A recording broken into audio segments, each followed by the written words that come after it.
kale tikati tione mbuyo komano funso langa undiyankhe ndifuna ndidziwe kapena undikonda nthawi ino koma mwina kuzakutenga udzandikana undiwuze ngati ndili wako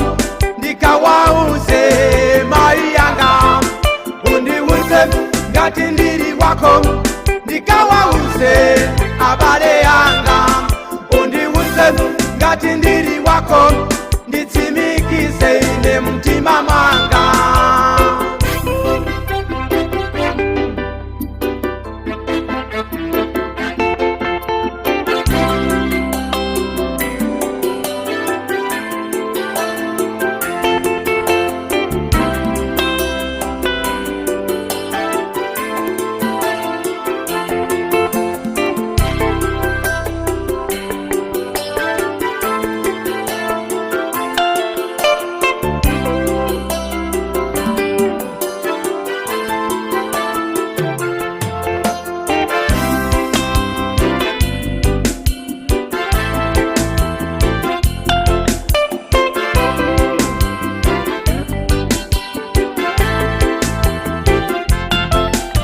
chabwino pakutuma ndikonda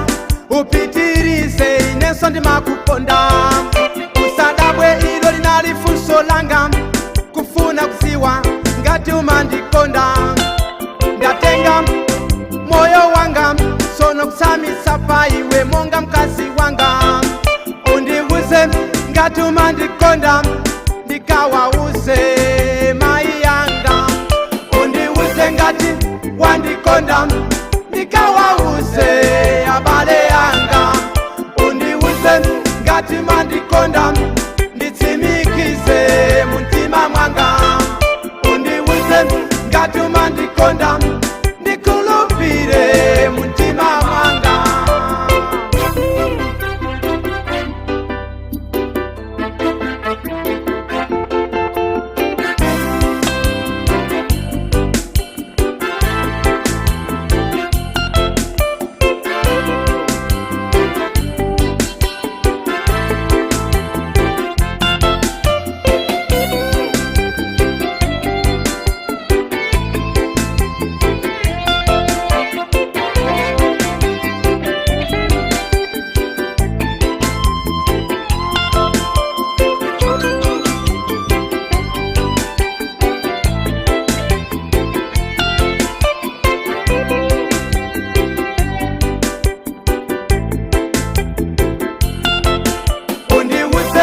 ngati ndili wako ndikawauze mai yanga undiwuze ngati ndili wako ndikawauze abale yanga